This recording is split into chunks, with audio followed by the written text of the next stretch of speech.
Hello students, today we'll be discussing the role of regional parties in Indian politics.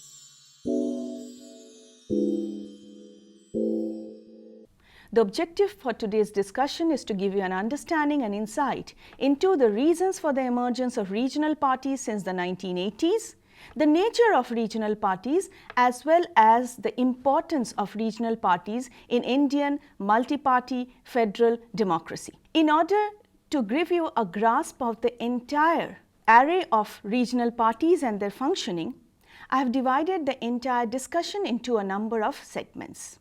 We would start with the background for the emergence of regional parties in India. Then we would move on to the differences between a national party and a state party. Thirdly, we would move on to the specific reasons behind the emergence of regional parties. Then a snapshot of the prominent regional parties in India, and finally the role and significance of regional parties in the Indian federal setup. Students, in a democracy, political parties play a very instrumental role in shaping and sharing of power.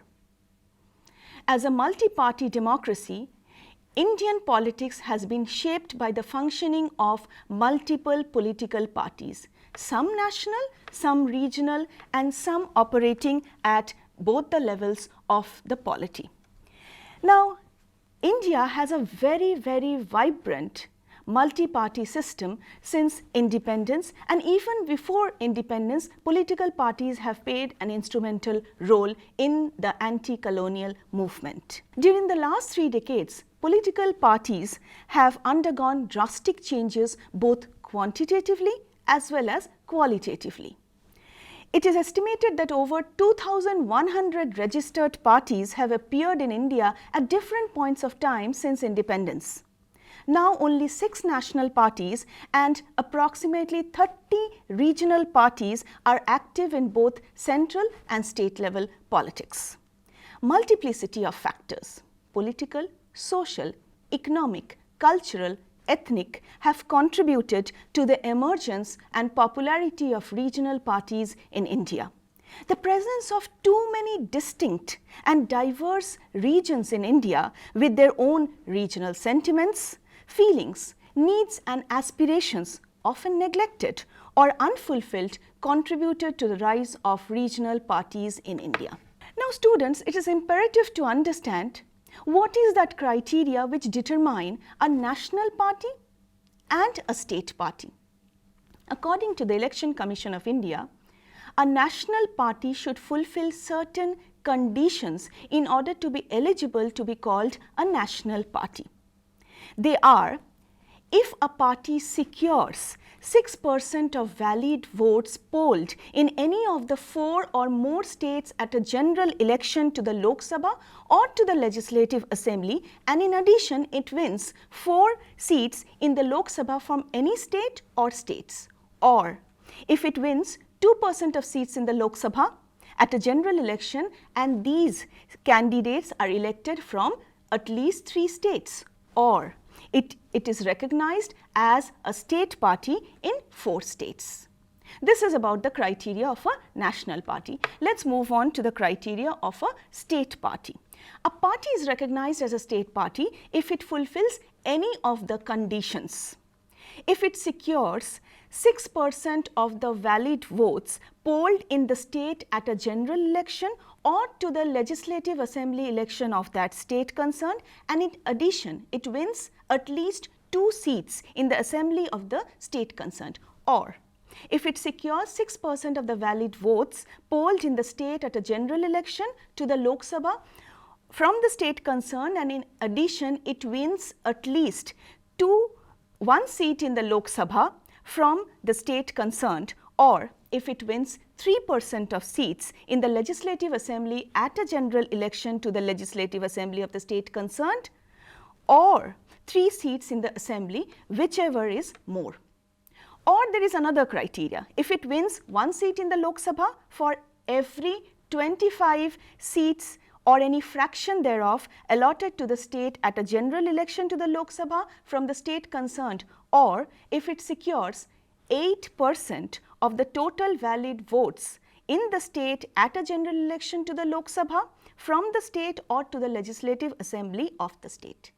Students, this last condition was added in 2011 by the Election Commission. Now, some of the prominent national and state parties that operate in India.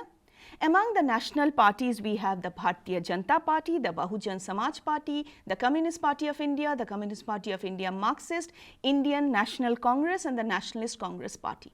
Some of the prominent state or regional parties are DMK or AIDMK, Telugu Desam Party, Shiromani Akali Dal in Punjab, Shiv Sena in Maharashtra, National Conference in Kashmir, Haryana, Manipur People's Party in Manipur, Mizoram National Front in Mizoram, Sikkim Democratic Front in Sikkim. Besides this, there are a number of other regional parties operating in different states of the country. Now, let us come to the reasons for the emergence of regional parties in India. The first very important reason is cultural pluralism.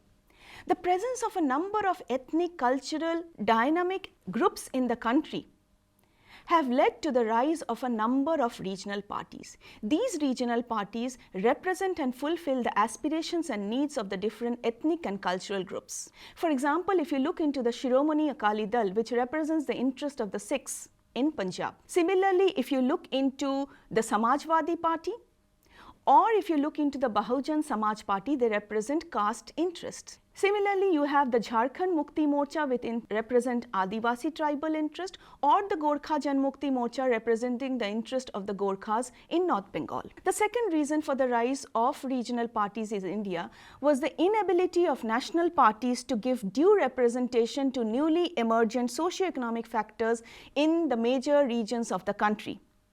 This provided unprecedented space to regional parties in regional as well as national politics. The third reason is the demand for statehood, which has contributed to the rise of regional political parties. For example, the Telangana Rashtra Samiti spearheaded the movement for a separate state of Telangana. The Jharkhand Mukti Morcha for a separate state of Jharkhand, the Uttarakhand Kranti Dal for the separate state of Uttarakhand. These political parties have appeared in order to represent the interest for the creation of a separate state within the Indian Union. Demand for political economy and autonomy in a federation has also led to the formation of regional parties. In order to bargain with the centre for a better and more regional development and allocation of resources, N.T. Rama Rao and his Telugu Desam Party wanted greater restructuring of the centre-state relations, and they opposed to the highly centralized nature of the Indian federal system. Post-1967 election debacle, deinstitutionalization of the party along with centralization of power in the hands of Mrs. Indira Gandhi led to discontent among the state units of the Congress, leading to the rise of a number of regional parties. The Congress party increasingly treated the state units not as autonomous units but as subordinate branches of the central high command. This led to discontent among the regional elites as well as the various ranks of the Congress at the state level. This apathy started growing into discontent among the people. High-handed behavior on the part of the Congress leadership at the centre level, ignoring the state elite leaders of the Congress, contributed to the rise of regional political parties to counter such high-handed pressure from the Congress. There is another very significant reason for the rise of regional parties in the post-Green Revolution scenario. Rise of capitalist farming and the regional elite also contributed to the growing power of regional parties. For instance, Akali Dal, Telugu Desam Party, other major Tamil parties were backed by local, regional and business interests. The issue of linkages between socio-economic development and the growth of regionalism and of regional parties need to be emphasized here. It has been argued that capitalist development in India has led to the development and growth of provincial middle class, particularly the cultivating section.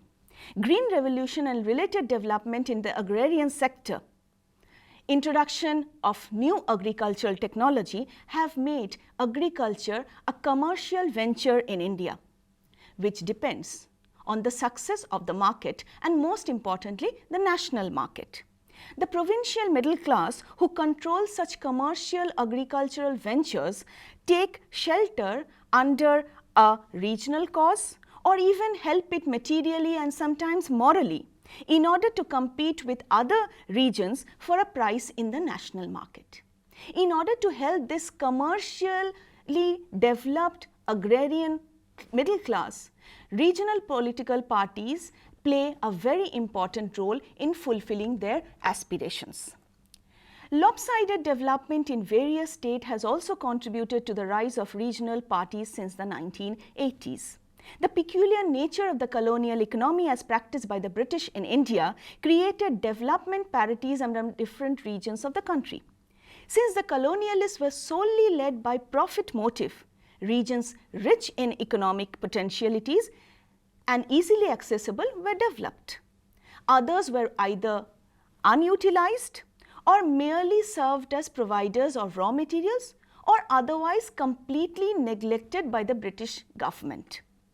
As Paul Brass has noted, there was substantial regional difference in India between the provinces that has experienced greater urban industrial growth and higher educational expansion, such as Bombay, Madras and Bengal, and the rest of the country between urban enclaves, such as Kanpur and Ahmedabad, within otherwise overwhelmingly rural states, between agriculturally better off areas such as the canal irrigated areas of Punjab and parts of other regions and the rest of the country.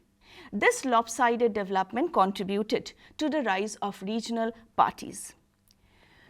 Though the Planning Commission, the Finance Commission, as well as the Interstate Council and certain other mechanisms, a parity has been tried to be reached as far as development of all the states in India are concerned, but there still exists considerable disparity between different regions within the same state. This creates inter-regional disparities and tensions which might give rise to regional aspirations, regionalism and regional political parties. For example, such grievances have been fueled by the Assam movement leading to the rise of the Assam Gana Parishad, or the Jharkhand movement was based on the relative deprivation of the tribal areas of Jharkhand leading to the rise of the Jharkhand Mukti Morcha. These political parties allege that they have not received the developmental benefits from the union government which was due to them. Now, with this background, let us try to have a small snapshot of some of the regional parties and their area of operation. It is essential to understand the social base of these parties, the regions where they are popular, and what are the major demands that they have upheld over the years. The first important political party that we can take up is the DMK and the AIDMK. DMK and AIDMK are two regional parties of Tamil Nadu.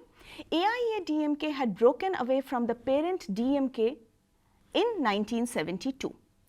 DMK originated in the early 20th century as an anti-Brahmin Dravidian movement. The higher caste of the erstwhile Madras Presidency were constituent of the newly emerging urban elite which found in Congress an outlet for their political expressions. The non-Brahmin elite which emerged later organized themselves in the Justice Party.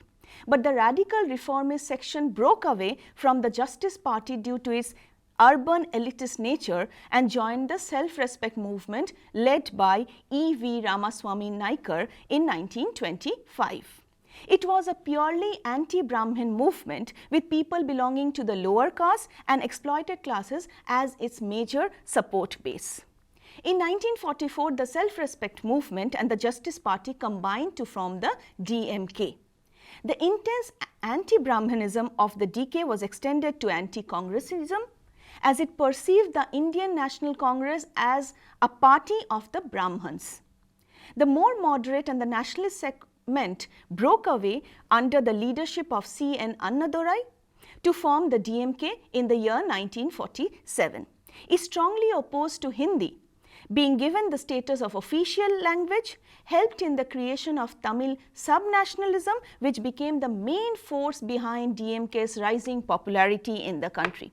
Now, DMK is a regional political party with a center-left political position and political ideologies focusing on social democracy, democratic socialism and populism. Its mass base in the states of Tamil Nadu and Puducherry in India. It formed a coalition with the National Democratic Alliance from 1999 to 2004. From 2004 to early 2019, DMK was in alliance with the United Progressive Alliance and United Progressive Alliance, the second one. In March 2013, DMK withdrew support from the UPA over the issue of alleged human rights violation on the Sri Lankan Tamils.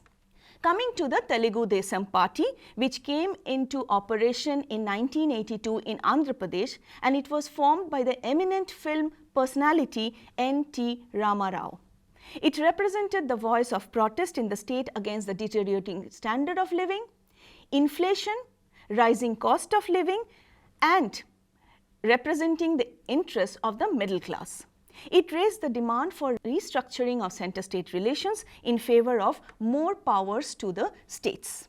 The third most important party, and probably the oldest regional party in India, is the Shiromani Akali Dal.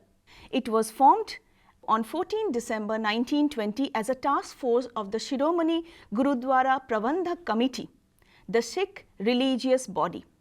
The party controls Sikh religious body Shiromani Gurudwara Prabandhak Committee and the Delhi Sikh Gurudwara Management Committee.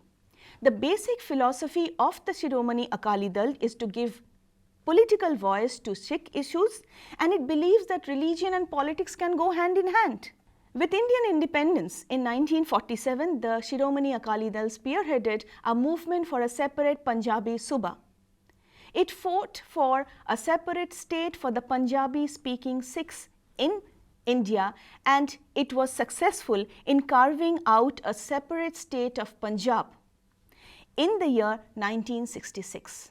Since 1966, Shiromani Akali Dal has been very active in regional politics in Punjab and has contributed as an alliance partner in the coalition governments at the centre. Coming next to one of the ethnic political parties, the Mizo National Front, which is a very popular party in Northeast India in the state of Mizoram. It was formed as a regional political party by Lal Denga, a very popular Mizo leader, to protest against the inaction of the union government towards the famine situation in the Mizo areas of Assam. MNF won elections and formed state governments in Mizoram a couple of times. Assam Gana Parishad, a late entrant into the arena of regional parties in India. The seeds of the creation of Assam Gana Parishad was sown during the violent and sustained anti-foreigner agitation in Assam from 1979 to 1983. It emerged as a party of those who called themselves authentic Assamese, ethnically and linguistically, and as a defender of the right of existence allegedly threatened by the influx of illegal immigrants, and as the mouthpiece of their long-standing sense of deprivation vis-a-vis other ethnic groups in Assam as well as the rest of India. The next important political party, which is relatively new, is the Telangana Rashtra Samiti, which was formed in the year 2001 by K. Chandrasekhar Rao, who was initially a member of the Chandrababu Naidu-led Telugu Desam Party. However, Rao soon quit the TDP owing to political difference within the party. The chief claim to fame of Telangana Rashtra Samiti is its uncompromising spirit to make the dream and aspiration of Telangana a reality. The TRS was a prominent member of the Congress-led coalition, the United Progressive Alliance at the centre from 2004 to 2006. In 2004, the party won 5 Lok Sabha seats and 26 seats in the Andhra Pradesh Legislative Assembly, a marvellous feat for a party which was formed just a couple of years ago. Within a brief span of the alliance with the Congress, the TRS quit the coalition over the inordinate delay that the Congress made in announcing the constitutional validity of the separate state of Telangana. Shiv Sena, another prominent political party, very popular with a wide support base in Maharashtra. Shiv Sena was formed in 1966 under the leadership of Bal Thackeray in Bombay, and this party articulated the demands of the Marathi-speaking middle class predominantly urban and Mumbai-centric. People belonging to the Marathi-speaking community of Mumbai constituted the largest single linguistic group, being about 5 times more the total number of speaking several South Indian languages in Maharashtra. Yet the most widely held grievances of this Marathi were that the white-collar jobs were taken away by the South Indians in Mumbai and other places in Maharashtra. What made this sense of economic deprivation suffered by the Marathi speakers more intense was that the imbalance in the share of jobs persisted even after the creation of Maharashtra as a linguistically separate state in 1960. Shiv Sena was given birth with a vow to correct this imbalance in favor of the sons of the soil, the Marathis. Its principal political objective was the extension of the preferences in all job categories in both public and private sectors to those who are Maharashtrian by the definition of mother tongue.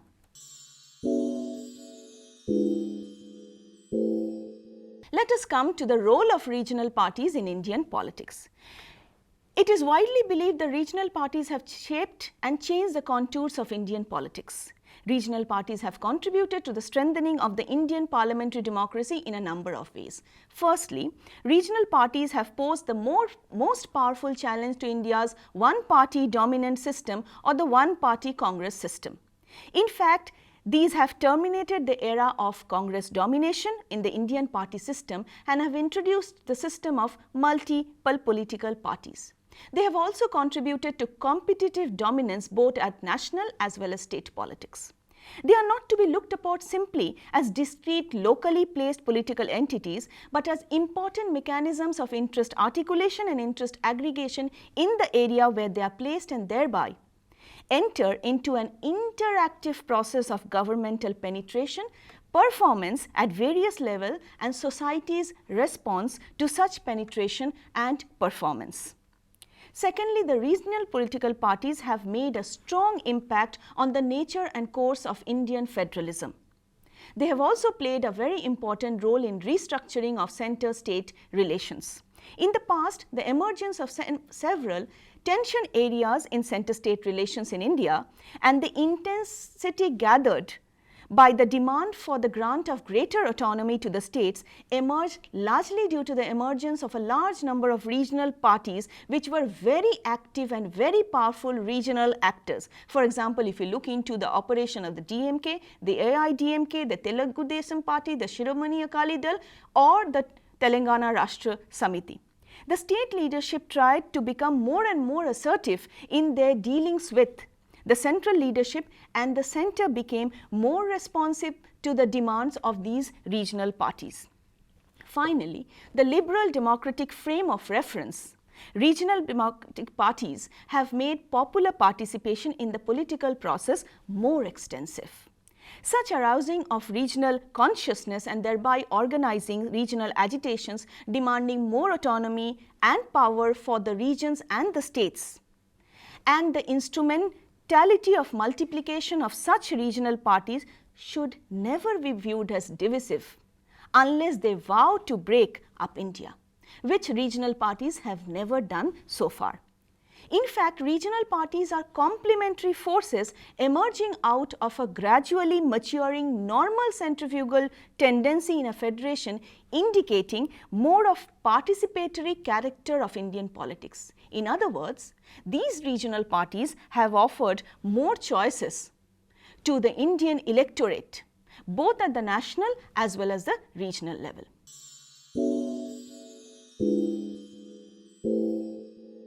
Let us come to the concluding part of our discussion. Regional parties are vital for the health of Indian democracy, and we cannot ignore the important role played by Indian parties in India. They offer alternative policies and programs. They ensure effective representation of all regions and interests in representative institutions.